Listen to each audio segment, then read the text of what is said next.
First of all, let me introduce Brian to you. Brian has been in a few of our earlier webinars. And I have been, I'm honored to be part of his organization, Coach Source, which is possibly the largest coaching organization in the world.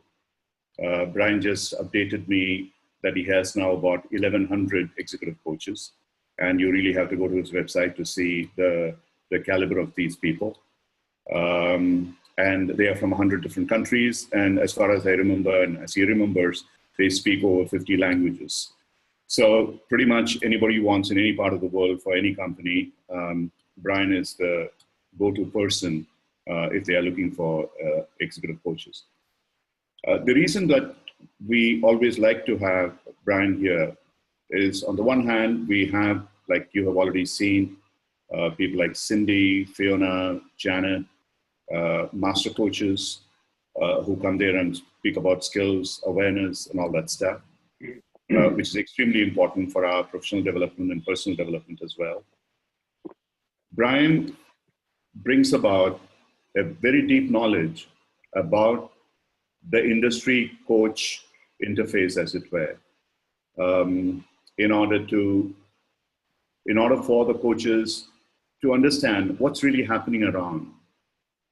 What are the trends in the corporate space today? Because many of us here in this forum are likely to be executive coaches or wanting to be executive coaches. What are the trends that are happening in this space? What is it that coaches need to equip themselves in order to be effectively be selected? Because the filtering process in terms of large companies selecting coaches is in fact a pretty rigorous one. And these are some of the things that I requested Brian to touch upon. And very recently, Brian's company, Coach Source, conducted a survey. And I think it is as important as a survey that has been conducted by ACF and other credentialing agencies. It covered not only just all the coaches, but also the companies and many other people. And Brian would briefly touch upon it. He's not going to go into in detail. So in a sense, this presentation is going to be Brian, whenever he chooses to present some of the findings from the survey, and from there move on to what is that the current trends are, what is it that companies expect of coaches, and then perhaps then answer some questions that come up from you as to what you each individually can do towards sort of preparing yourself as coaches to be sought after by clients sponsoring companies. So Brian, over to you. All my function from now on would be to read out from the chat box as to what questions come up. Thank you. Over to you. Wonderful. Thank you. And greetings, everybody. I'm transmitting to you from Silicon Valley. I am near San Jose, or about an hour south of San Francisco in Northern California. It's a little early for us, about 7 a.m. or so. And I'm very excited to be joining you for Coaching Week, International Coaching Week. I have some slides from the research study we conducted, but we'll also have a dialogue and take questions and so forth. But just to get us warmed up and started, I actually want to give you a little history of one of my early days in this coaching field. And I have been in the field about 22 years, and that's a long time because coaching is very new, honestly. In fact, when I first started, I started working with Marshall Goldsmith, who is speaking, of course, during this week of coaching.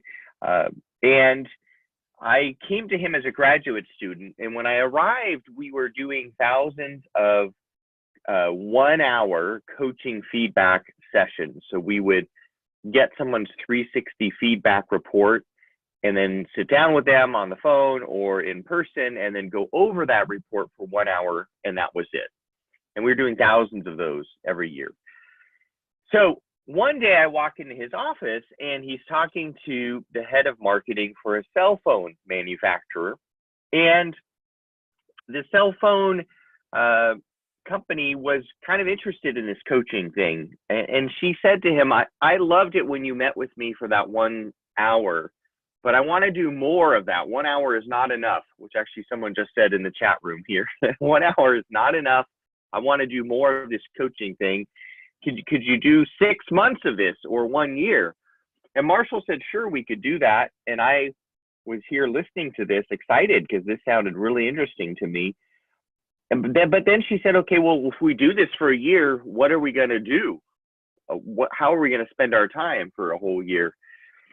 And I was watching Marshall to see what he would say, because we've never done this before. And he literally looks over at me and says, oh, my colleague Brian Underhill just walked in the room. Brian, what are we going to do with her and her team for the next year if we were to coach them? And I had no idea what to say at that point. So we sort of figured it out, honestly. We just figured it out and started doing more and more coaching that would last longer and longer. And today we actually don't do a year of coaching. We do about 6 months each time. And, you know, I didn't realize at the time that it was really kind of the beginning of what would become an industry. And so from that point on, one of my interests became researching what was happening in the coaching industry. And that's part of what I'm here to share with you today, is the research that we just conducted. And of course, it's about 80 pages or something, so I'm only going to pick a few highlights for today. But we have a long history of this research. We did it in 2005. We wrote a book. We did it in 2013, and then we've just repeated it in 2018. And to give you a little further background, as Ram mentioned, we actually asked not just executive coaches, but we actually took a 4-dimensional perspective. One of the quite interesting groups were companies who hire coaches. So generally there are large companies who hire coaches. So we would have about 100 of them. So the person who generally was in charge of coaching at that company would complete our survey. We then asked internal coaches. So about 117 of those, they're internal to a company. So they generally work full-time for maybe the large company, and then they coach within that company. It's a newer trend in our field that's been emerging over the last maybe 10 years. And then external executive coaches, which perhaps might be many of the folks in this webinar. We had a huge number of them, over 650. But then the last group was my favorite. And this is where we actually we surveyed real living, breathing executives who have hired coaches themselves to see what they would say about our industry. One other thing, though, to mention is the survey was a lot more North American than we might have wanted. So it was about 70% of the respondents were from generally the US, and then 20 from Europe, Middle East, Africa, EMEA, about 10 from Asia. So it wasn't the largest survey for those of you who are in Asia, and you would of course want to take that into account when you're considering our results, that we're pretty slanted towards the United States. Now, we did ask companies to predict trends for the next few years. And one of the trends we asked about was, would there be more use of external executive coaching? 80% of the companies felt that there would be. On our 7-point scale, they checked the number 6 and the number 7. 80%, that's quite good, actually. We asked the same question of external coaches, and external coaches were even slightly more enthusiastic about the upcoming likelihood of more external coaching. We asked companies whether they used more or less coaches over the past 2 years. And you can see in this graphic, about 60% of them used more coaches, external executive coaches, 60%, and 22% were already using coaches, and they were planning to continue their current use of coaches. 18% said they had actually decreased their use of coaching. But then we said, what about the next 2 years?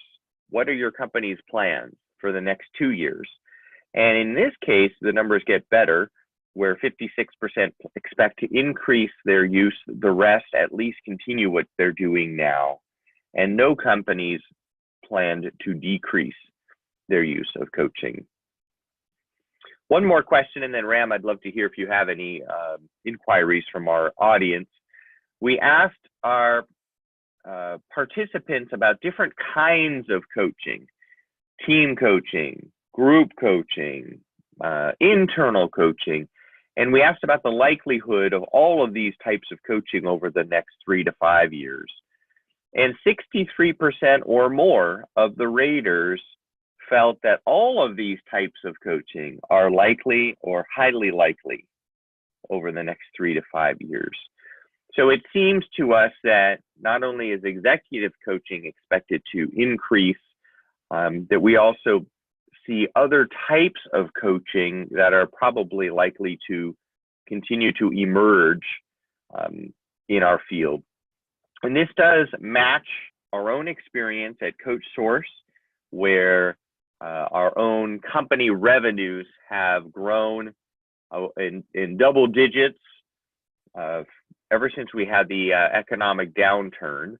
I will say the last year was not double digit. It was actually quite slow. It was still growth, but it just wasn't what we were used to.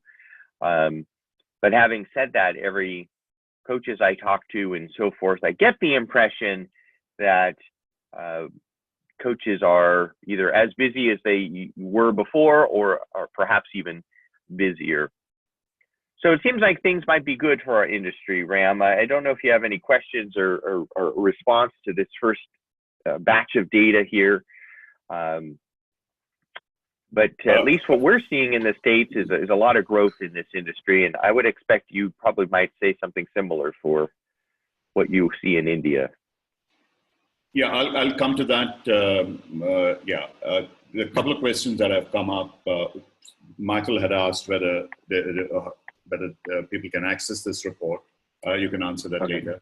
And there's something about what levels at which coaching is being conducted in organizations, and how soon do companies want to have results, evidence from the coaching itself. Okay. And Anuradha has asked a question about one-to-many coaching, the team coaching, group coaching, whatever. And there are many. I mean, you can start answering, and then I could pick up those questions and come back to you. And if any of them want to raise their hands, we will put them on the panel. Yeah. Yeah, so I will come at the end of how you can get the report. It is on the Coach Source website for sale. However, I'll tell you at the end ways that you can eventually get it for free. So it just depends on your timing, how fast you'd like it. Another question had to do with, sorry, you have read about 2 or 3. The second one was about the levels at which levels is being conducted, and then how soon organizations would like to see results. And then there was one on team coaching. Okay. So levels of, in our research, we focused on executive, and then we defined executive for our raters. And we generally mentioned that to be roughly what might be a director level, and then up from there within the organization, director, vice president, the higher vice presidents, C-level or managing director, and so forth, even the board. Our research found that the vast majority, not the vast majority, but director and vice president were really the levels where the most coaching was occurring. And I actually don't remember this very second whether it was director or vice president, which was more. But surprisingly, there's a drop-off when you get above vice president. Fewer leaders at that level seem to be working with a coach. And if they were, they weren't always, they weren't willing to talk publicly about their coaching as much as we might wish them to do. There was a question about how soon would someone expect to see results. That's an interesting one. We generally feel like we're given a pretty good 6-month window because that's how long the assignment is. And, so generally so long as we get some results by the end of the 6 months, most of our clients will be satisfied. However, we do have some people that are in precarious situations and their company would like to see results much faster. Sometimes they've given us 3 months, or even a bit less. But I will say, when a company says, you know, we need to see some change in the next couple of weeks, or we might have to let this person go, that would be of concern to us, because you know, we find that coaching very often is used for the best and the brightest more than it is for someone in big trouble. And that basically tells us that this person's in big trouble, because they're only allowing, you know, a few weeks for change to happen. And team coaching I can come back to in just a little bit. Yeah, these questions are actually on the chat box if you want to look at it. Yeah. And one of the questions is the question that we had talked about several times, about the professionalization of coaching, or the credentialing of coaching. I remember that 5 or 6 years ago when we met and we talked about it, it was a different picture. And now, as you yourself found, and you are training all your coaches into ICF credentials, it's changing. So would you like to talk a little bit about that? Sure. Yeah. So if you were here at my opening story, for those that were, I started with Marshall Goldsmith, and when we started in 1997, when I started to work for him, we had never heard of ICF or anything like that. It wasn't until many years later that we would have even heard of something like a certified coach. So we were just kind of figuring this out as we went along. And then for many years, we didn't have a whole lot of need or interest in something like what ICF was doing. And never would our clients ask for a credentialed coach or anything like that. Then over the past many years, ICF has done a wonderful job of reaching out and connecting more with external executive coaches, and clients of ours have started to ask for credentialed coaches. And I'll get to some more of that in a little bit. Enough to the point where many of us who'd been doing coaching for quite a long time and honestly didn't have much need, we thought, for something like ICF, we're starting to see clients asking for credentialed coaches. And that's where we started to say, well, you know, that's where the marketplace is going. We should probably start to take this seriously. And a bunch of us at CoachSource went ahead and got our own PCCs. And periodically we'll run PCC trainings for coaches of ours who would like to pursue that. Because there's a lot of us who've been in the field a long time and just never did it. So I jokingly say we're like old dogs that need to learn some new tricks. And it was a very worthwhile process. I'm very glad that we had done it, actually. So I have some more on that too, Ram, when I get to the part about what companies want when they're hiring a coach. In fact, I can go there now. That's pretty interesting stuff. That would actually be a nice segue to that. So let me go there. Yeah. So it says topic 4. I'm just going out of order, but that's okay. What do executives most want when they want to hire a coach? So for those of you in the audience, why don't you think about that for a quick second. See if you can think of what would be the top choice you think an executive would say when they're hiring a coach. You know, it could be your business experience. It could be your credentialing. It could be your ability to build rapport. It might be your location. I've given away a few hints. So now that I've done that, hopefully you've picked something, one of those or something else that you think an executive would tell us they most want when they hire a coach. And now let's take a look at least the top 4, and then I'll open it up for more. The top 4 choices. So the top choice, as you could imagine, 97% of the executives are picking. They basically get to pick everything that they thought was important, and they could pick as many as they'd like. So nearly all of the executives say that they would most want, first and foremost, a coach for which they feel like they could build trust and comfort, and they would have rapport with each other. So it's that element of chemistry that is so important.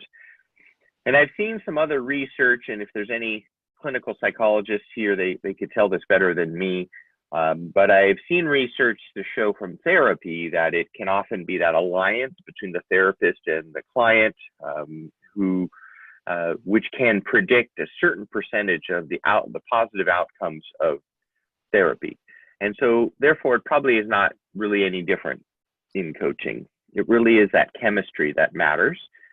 And so at CoachSource, whenever we're sending coaches out to meet a possible executive, we'll usually always send about 2, 3, 4 coaches out and tell the executive that we feel they would all be well qualified to coach this executive, but it's really that personal chemistry that's so important here that we would like the executive to determine through their one-to-one meeting, like a one-to-one interview or so.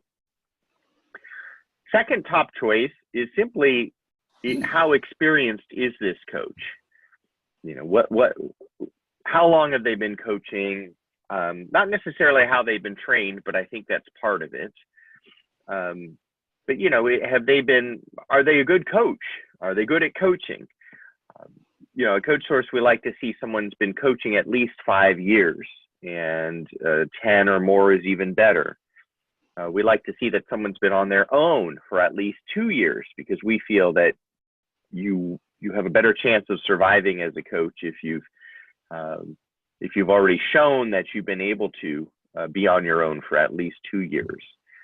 And this one, as CoachSource, is a little harder for us to determine because we don't actually sit in a room and watch someone coach and then decide whether we think they're a good coach or not. But we're going to lean on other indicators, such as how they were trained, how long they've been coaching, what levels they coach at, and so forth, as a way to determine their experience and skills as a coach. So that's number 2. Number 3 is business experience. And this one is a tricky one because I wrote a blog piece on this. I get executives all the time who want a coach that have heavy business experience, that they have line management experience or C-level experience or country manager or whatnot. That they've done the job that the current executive is doing, but perhaps at an even bigger level. And the reason why this one is tricky is I will say it's not always common for a coach to actually have done all of those things and then left all of that and then went into coaching with getting proper training and experience and so forth. I find sometimes business experience and coaching experience can offset each other a little bit, because you might have heavy business experience, but you haven't coached a whole lot yet. So it's like this. Or many coaches have been coaching a really long time, but they didn't necessarily come from a major business background. So we're always kind of trying to find that right balance there. And so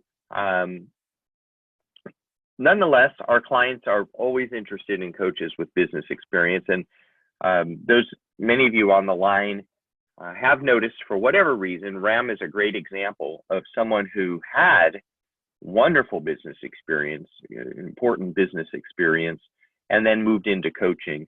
And for some reason, our network in India, we have many coaches like this, which we don't have as often anywhere else, but coaches who've actually had very important roles in business and then eventually moved into coaching. We don't see that as often anywhere else, but for some reason in India we do, which is fabulous. And then the fourth preference is a really interesting one as well. This is a coach who actually has a lot of experience in the area that the leader hopes to improve in, dealing with specific leadership challenges. So the company or the leader will say, the person needs to improve in prioritization, for example. And so we go into our network at CoachSource, and we can tell immediately which coaches have specialty in this area of prioritization. And sometimes I can even say, actually, you should talk to this coach, because not only do they coach on this topic all of the time, they've actually written a book on this topic, and they do speaking on this topic, and so on and so forth. So they're real specialists. And Marshall has liked to say, become the world's leading expert on something.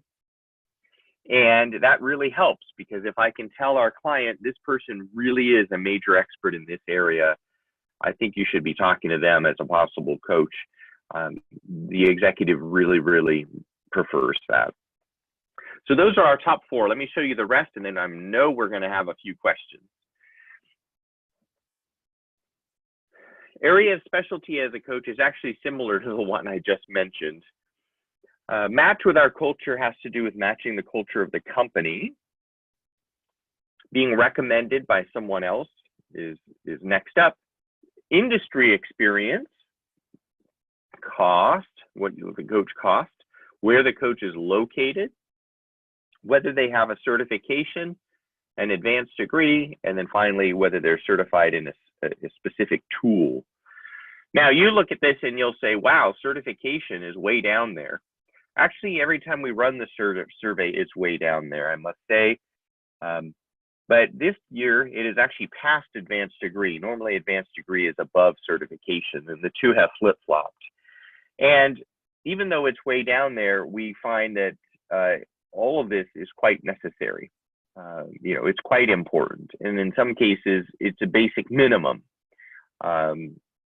It's just that when an executive is picking, they're going to stack up some of these other items on top, because they'll feel that they're more important. But it doesn't mean coaching certification or advanced degree aren't important. It's just they don't place at the top with the others.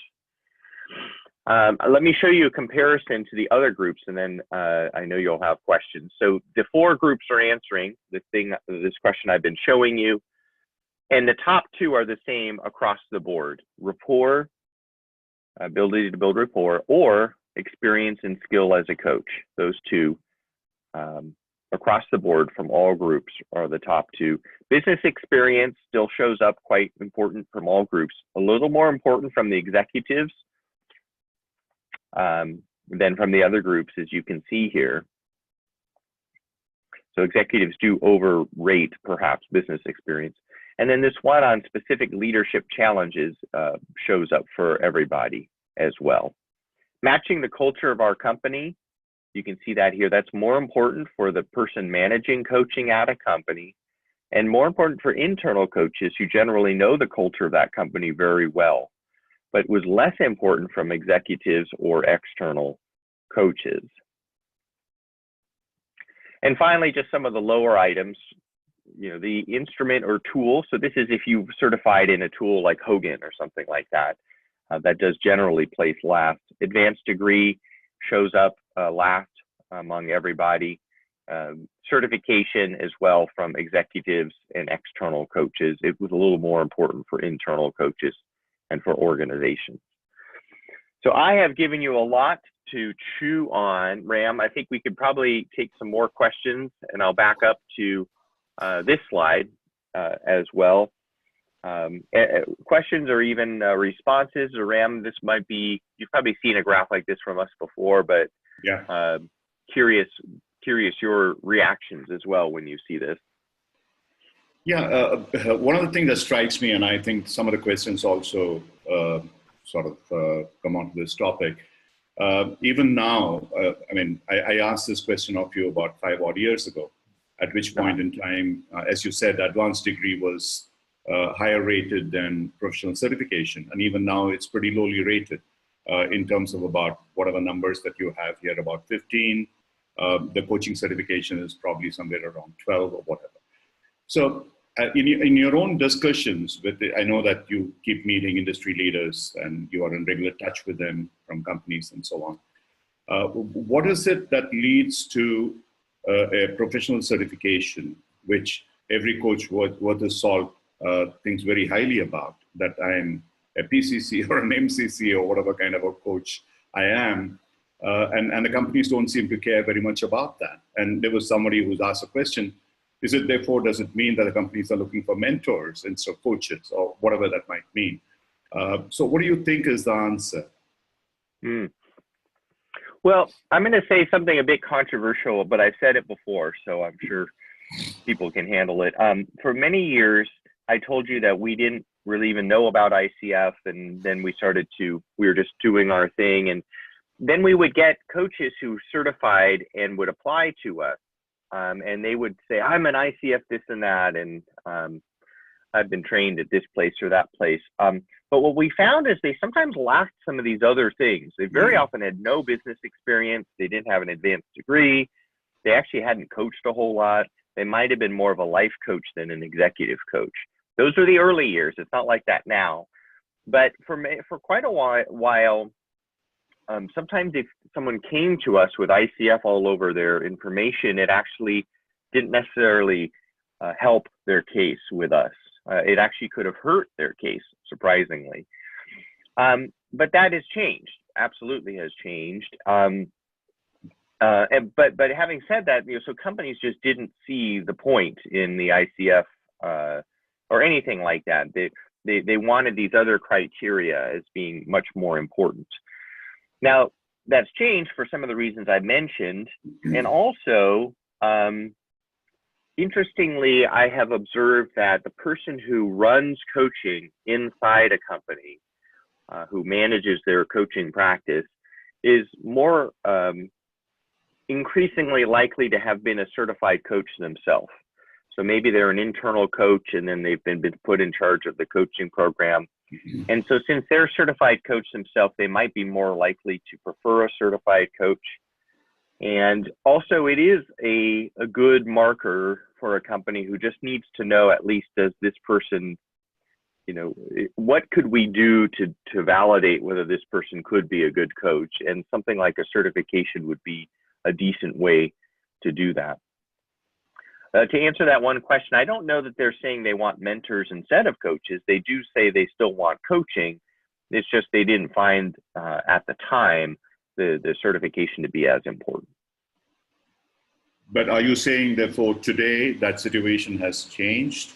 Because one of the things you asked me about India, what I see happening is 10 years ago when I entered the scene, very briefly, I was the 5th PCC in India. 2 of them already moved out from India to US, so I was one of the 3. And there was absolutely no awareness, like you said, that was 20-something years ago in the US, but in India it was just about 10 years ago. And today, over a period of time, we have trained, at least our own institution, about 600 over coaches.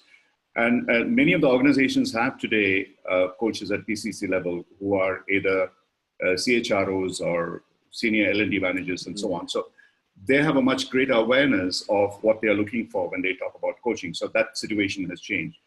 But I find still in the US that there's a bit of that conundrum, as it were, that somebody had asked a question about business experience. Is it really relevant to coaching? Obviously, the companies who hire us, they think so. For us as coaches, we believe that it's not about business experience or expertise or whatever it may be. It's our ability to explore and be present and so on. So where does the truth lie? Mm-hmm. Yes, I was presenting these set of slides over at Google, and some people may know David Peterson is a well-known name in our field of coaching, and he runs Google's coaching practice. And we were discussing this very point about the business experience, because as a coaching manager, he gets the same issue where these Google leaders are asking for a coach who's done all this great stuff from a business perspective. And David will say to them, okay, can you want people with great business experience, can you name some people that you think have this great business experience that you're asking for? And they'll go ahead and name a few people. And then David will say, okay, great. So now, would you want any of those people to be your coach? And the answer is always, oh, absolutely not. No way would I want them to be my coach. So that David's immediately shown right then and there that the heavy business experience doesn't necessarily always mean that someone's going to be a great coach, and is able to kind of steer them off that preference for a heavy business experience. So, there's always a tricky piece there to navigate a little bit. I think the it might be just a comfort level that an executive has that this person would understand my world. You know, this person, it might even really be related to the building rapport or trust. Is if this person has walked in my shoes in the past, they would be more likely to understand the world that I'm currently in faster. That might be what the executive is thinking when they're asking for that business experience. But, you know, I feel like Coach Source, I don't know that you have to have done that person's job at all. I don't think you have to be a great coach. Of course not. But I do think, of course, that a coach should be able to relate to the executive and certainly have enough business acumen to be able to understand what they're talking about. So if they're talking about certain elements of their business, you know, that you generally could kind of grasp the basics of what it is they're describing quickly so that you understand the situation. I think sort of some level of business acumen is certainly important to helping yourself as a coach. Following that, Brian, one of the things as a Coach Source course that I have noticed over a period of years is that it's very important for the client to, though it rates pretty low in this priority, about proximity or location. In fact, I found that to be a major problem because I was shuttling between 2 or 3 countries, and it was invariably about if you want to coach in Silicon Valley company, are you in California? Are you able to come over? Or Chicago, and so on and so forth. So for many people here who are like countries where they probably have aspirations of being able to virtually coach people, what do you think is a trend that is happening? Yeah, so you can see proximity is down on our list there, but I will say the reason why Coach Source has 1,100 coaches around the world is because the first request we usually get is, do you have a coach in such and so place? And we started to learn that it would probably be a good idea to have coaches in as many places as we could, so that when those requests come in, we would have a coach in that place. In a different part of our research study, we did look at how coaching is conducted. And more often than not, it is conducted face-to-face, but there's still definitely a high number of sessions done virtually. And we asked then, what did you think was most effective? And there was a preference for face-to-face coaching. Now, whether that's entirely true or not, I'm sure could be researched, or probably has been researched in our field, because there can be pros and cons to each. My preference, if I could, is if I could at least have one session face-to-face with someone, especially early. I feel like we can build some good rapport and so forth, and that would help with rapport building, and then we can do more virtual over time. And so if possible, that's what I would prefer to do. And, you know, again, I mean, with our clients at Coach Source, if they need a coach in a certain city, we do have lots of coaches, so we have a higher chance of getting them someone face-to-face. And I think the clients do like that. Yeah. So one of the things I remember in a conference that you had when I was there a couple of years ago, you talked about trends. One of those trends was about internal coaching, that more and more companies are going for internal coaches, possibly partly out of the increasing cost of external coaches, and possibly because of certain other advantages. So what's happening in that space, and what kind of people? Some of the questions are about, do HR business partners, do they make the best coaches, or is it line managers who make the best coaches? How do companies select and train these coaches? I actually have, I only have 2 slides on internals just in front of me at the moment that's easy to share here. We did a whole section in our research on internal coaching because it's definitely on the increase. More companies are investing in internal coaching. And I see a question here in the question panel too about why would a company use internals versus externals. And cost is generally one of the biggest drivers there, but it could also be because internals know the company culture better. They're more available, perhaps, and so forth. And you can see here in our research that companies in the next 2 years are planning somewhat of an increase of internal coaches, no decrease, although some companies just don't believe in this whole internal coaching thing, of course, as well. And that all the groups that we met predicted an increase in the use of internal coaching over the next 3 to 5 years, especially internal coaches who said this. I mean, there's pros and cons, you know, that are often debated. You have someone that's there that knows the culture, that knows some of the elements of the dynamics, but there are some big challenges as to whether could they be seen to protect confidentiality as much as we need. Could they be seen as credible? Sometimes just because you're inside a place, you're not seen as credible as an expert coming in. But the biggest challenge we found for internal coaches at many companies we surveyed is internal coaches actually very often have another job to do. So they're most commonly, they are usually someone more in an HR kind of background, leadership development, HR, organization development. And they're more likely to have a certification than an external coach, believe it or not. Maybe a little less likely to have an advanced degree. And but the biggest challenge they have is they don't have enough time to do this coaching because they have their normal job to do. So they're usually doing their normal job and then giving people to coach on top of that. And there isn't necessarily a reduction in their normal job responsibilities to then start doing coaching. So the biggest challenge internals have is they're overloaded and don't have a lot of time to do the job. So I visited a few companies lately that have decided if we're going to use internal coaches, let's have them only coach and not do anything else.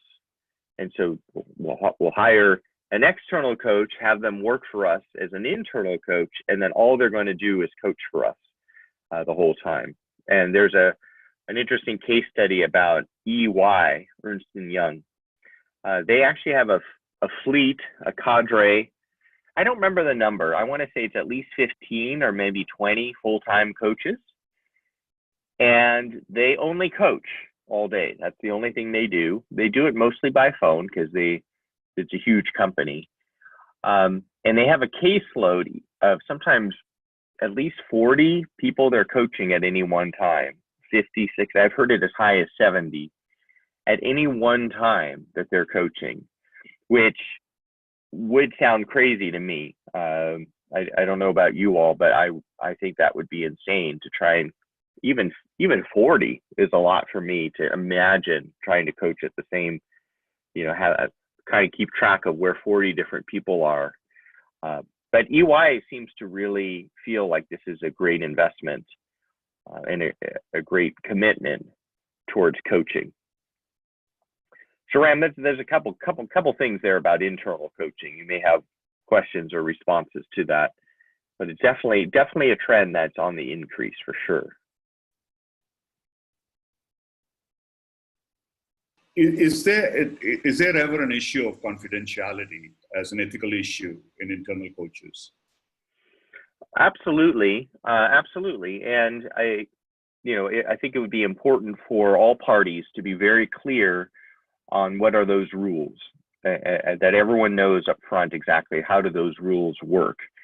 I would say for the vast majority of internal coaches, they would share the same confidentiality elements that all the rest of us would, of course, but there's still a trickiness, a dual role sometimes that happens. I was talking to one the other day who does internal coaching, but then she's on the team that for talent management or talent reviews, where they're discussing various leaders and what the company thinks might be their future next positions and things.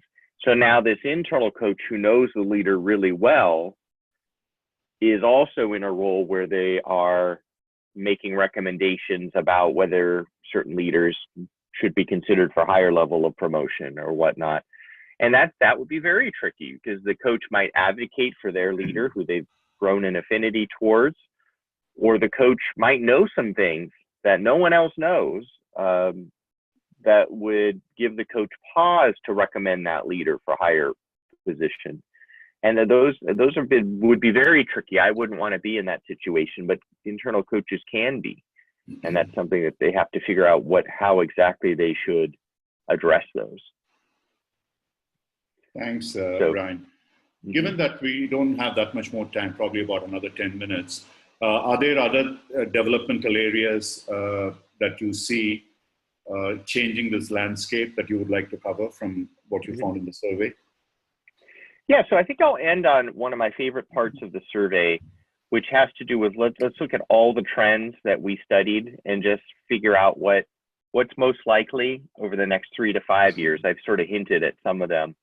On the list you see now, you'll actually see one of the top choices from organizations on what they think is most likely over the next 3 to 5 years.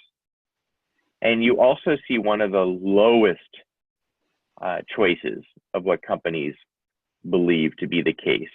So if you look at that list and go ahead and guess your highest and guess your lowest choice.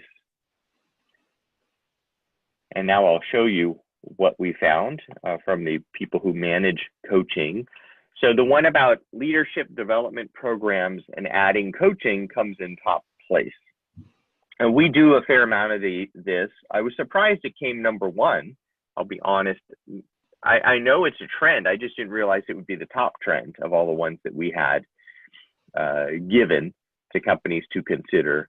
But, that's a good trend. The leadership development program where people come in for a few days and there's various elements of the program, but then we're going to add coaching onto it, either starting then or starting thereafter for the next several months to reinforce the learning. So that's a really interesting one to see, number 1. Number 2 has been around quite a while. I know it's been prevalent. I just didn't think it would come in number 2, which is the idea of teaching managers more coaching skills. Sometimes it's called creating a coaching culture, which I think actually to create a culture, you need a lot more than just teaching coaching skills, but it's still kind of the desire to have more coaching taking place within the organization. So that came in number 2. The number 3 we saw earlier, which is just greater use of external coaches. I'll highlight a few others here. You see team coaching here. Someone asked about that earlier. And I think team coaching is probably definitely an emergent trend that still needs a little work in definition, because when I talk to clients, when they say we want team coaching and I ask them to describe what it is they need, I hear different things. Sometimes I hear typical traditional team development. Sometimes I hear leaders who are all going to go through coaching but do it together as a team, and other variations as well. But at CoachSource, we are launching a team coaching practice, as it were, over this next year, because we're seeing more and more requests for team coaching. A few others of interest. So you see millennial leaders is not as high as you would think. Actually, other groups in our survey answered that one with much higher frequency than the organization practice managers here did. And those of you who picked artificial intelligence as the last choice on the prior slide were correct. And in fact, that's not uncommon for any group I speak to. Oh, sorry, hold on. FedEx just walked in. Okay. Oh my gosh. All right. Brian. Sorry, I'm on a webinar. Sorry about that, folks. Artificial intelligence, last place, but there's been increasing discussions in conferences I go to, just watching for this and wondering, could there be a day that artificial intelligence replaces us or replaces part of what we can do. You know, I find that hard to believe. I will tell you that.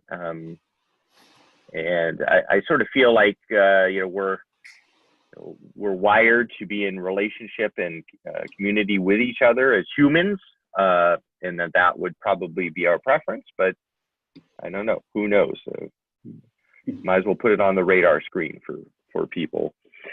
And so finally, if you compare the different groups with each other, you actually see some similarities, because these leader as coach training and leadership development program shows up for all of the groups. But internal coaches had, of course, a higher proclivity towards internal coaching.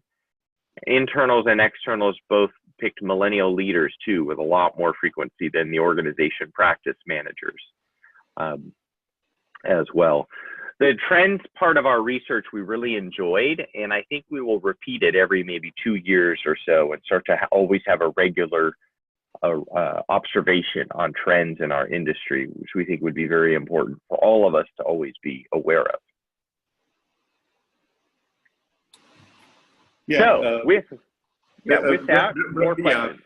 Sorry, Brian, what was curious for me was you had separated team and group coaching. So in the eyes of the corporate leaders and others, what exactly do they see as a difference?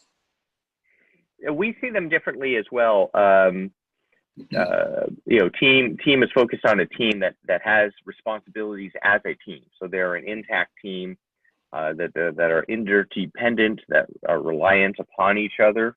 And so you're conducting coaching within that environment. There's, again, debate in our field as to, are you working, intervening only at the team level and what the team does to be more effective as a team, or are you intervening more at the individual level? So you're still doing one-to-one coaching, but there's some coordination among the team. In any case, the bigger answer to your question is we would see that as the necessity that they are a team that has to work interdependently. Group coaching would perhaps be more of a cohort that are arranged into a group, but they don't necessarily have interdependent responsibilities at an organization. They might not even work for the same organization. They may be a cohort based on other criteria. They might all be working on a similar area for development or be at a similar level of leadership. So they are a learning, you know, one of the ideas is that you could do group coaching for people who have similar areas of development that they're working on. So I jokingly say you put all the people who are bad listeners in one group and see what will happen to the poor facilitator trying to run it. But yeah, I would see some differences between these two. But I would say again that there is increasing debate, you know, since they are the emergent trends. I don't know if our field has totally properly agreed on definitions for both of these. So finally, almost at the top of the hour, Brian, I think one of the most important takeaways that you could provide people here, mainly all credential holders and many of them ICF, and what you have said about that credentialing doesn't rate that high on the priority ladder of industries and business experience and so on and so forth. So how can a coach who has the competencies, who has coaching experience, but perhaps not as much of business experience, if they were to go in front of whoever selects the decision maker in an organization, what is it that they can do to impress them? Well, so maybe one doesn't have all that business experience, but if you've been coaching a little while, you do have a lot of experience with similar leaders or in a certain industry or with a certain functional area. So for example, here's an example. I have coaches who in their former career, they might have been in finance, they might have been accountants or something like that. And so then they specialize in working with leaders in finance organizations or finance departments and so forth. And they do have that experience, and so they might as well highlight that. Or they've worked with a lot of leaders. So here in Silicon Valley, we may have coaches that have worked with leaders in startups, but maybe they didn't start something up themselves, but they worked with a lot of startup leaders and have knowledge of what these types of leaders face. And that right there would be very useful to an organization. I also think that building rapport piece is not to be underestimated at all. I have met hundreds of coaches, not thousands, over the years. And there's something about a way a coach presents themselves, and when you meet with them, if you just feel comfortable and feel like you could trust them and so forth, it's really important. If you feel like that they're good communicators, that they can express what they're thinking or ask great questions, that's all incredibly important. And a company is going to ascertain that when they're meeting with you, as I do when I meet with coaches. Some coaches I notice can get, maybe they're getting nervous near me, which they shouldn't, because I feel like I'm pretty friendly. But I'm thinking if they're getting kind of nervous around me, that means they're getting very nervous with an executive. So there's something about that personal connection that really, really helps make someone, a buyer of coaching, to feel more comfortable with that coach. Yeah. Get a leader that you coach to give you a testimonial, and then from there move on, something like that.